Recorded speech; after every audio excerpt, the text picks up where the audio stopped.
1926 November 23 సరిగ్గా ఇదే రోజు 100 ఏళ్ల క్రితం భగవాన్ శ్రీ సత్యసాయి ఈ పుణ్యభూమి పుట్టపర్తిపై ఒక లక్ష్యం కోసం అవతరించారు.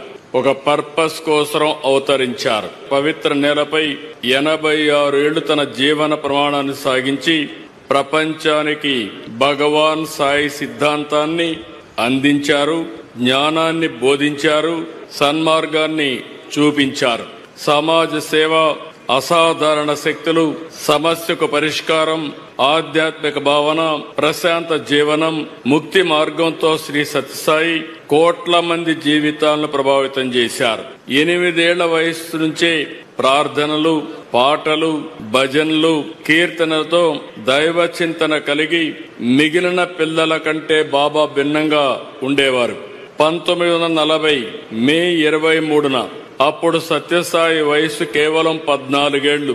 ఆ వయసులోనే సత్యనారాయణ రాజుగా తన పూర్వాసరాన్ని వదులుకుని సత్యసాయిగా సాక్షాత్కరించారు. ఎందుకు నేను ఈ మాట వాడుతున్నారంటే, ఆయన ఒక పర్పస్ కోసం ఈ భూమి మీదకి వచ్చాడు. అది వచ్చింది కూడా పుట్టపర్తి.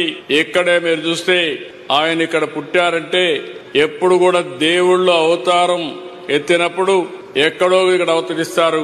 అలాంటి సత్యసాయిబాబా గారు ఈ పవిత్రమైన భూమిని ఎంపిక చేసుకున్నారని చెప్పి కూడా నేను మీకు తెలియజేస్తున్నా.